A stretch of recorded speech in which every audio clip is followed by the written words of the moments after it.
যে পুরুষ বাইরে সবার সাথে মিল করে চলে কিন্তু বাড়ির বউয়ের সাথে বাড়ির মেম্বারের সাথে মিল করে চলে না বা তাদের সাথে সহমত থাকে না, তাহলে আমি মনে করি সে পুরুষ কোনো পুরুষই নয়।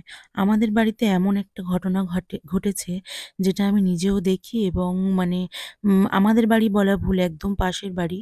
আ ধারণা করতে পারবেন না, তারা বন্ধু-বান্ধব সমস্ত কিছু মানে, কিন্তু বাড়ির মা-বাবা, বউ কিছু বললেই তার সমস্যা। একটা কথা কি বলুন তো? এটা কেন করেন? আ আপনাদের সবাই ঠিক, কিন্তু আ যখন আপনি বিপদে পড়বেন তখন কি হবে?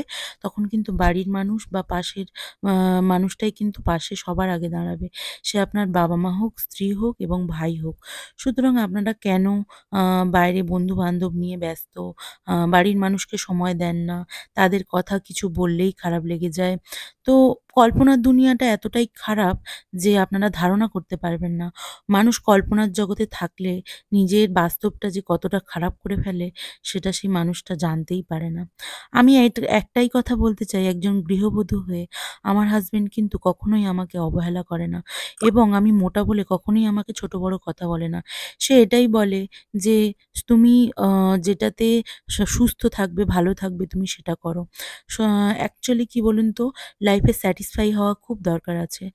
এমনটা নয় কিন্তু যে আমাদের অনেক বছর আ দেখে শুনে একে অপরকে বুঝে তবে বিয়ে হয়েছে।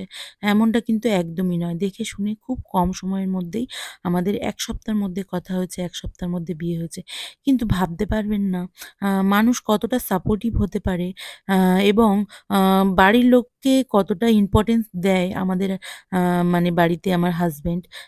যে আপনি আ মানে বাইরের কথায়, যে বাইরের লোকের কথায় সে খারাপ হয়ে যায় বা খারাপ বলে দেয় বাড়ির বউকে, এমনটা নয়। সে নিজে কিন্তু আমার ভিডিও দেখে, সে নিজে আমার কথা শোনে, সে নিজে আমার সমস্ত ও ভিডিও দেখার পরে এসে আমাকে বলে। বাইরের লোক হাজার কথা বলে, এই ভিডিও করছে, ওই ভিডিও করছে, তাই ভিডিও করছে। এটা কিন্তু সে মাথায় নেয় না।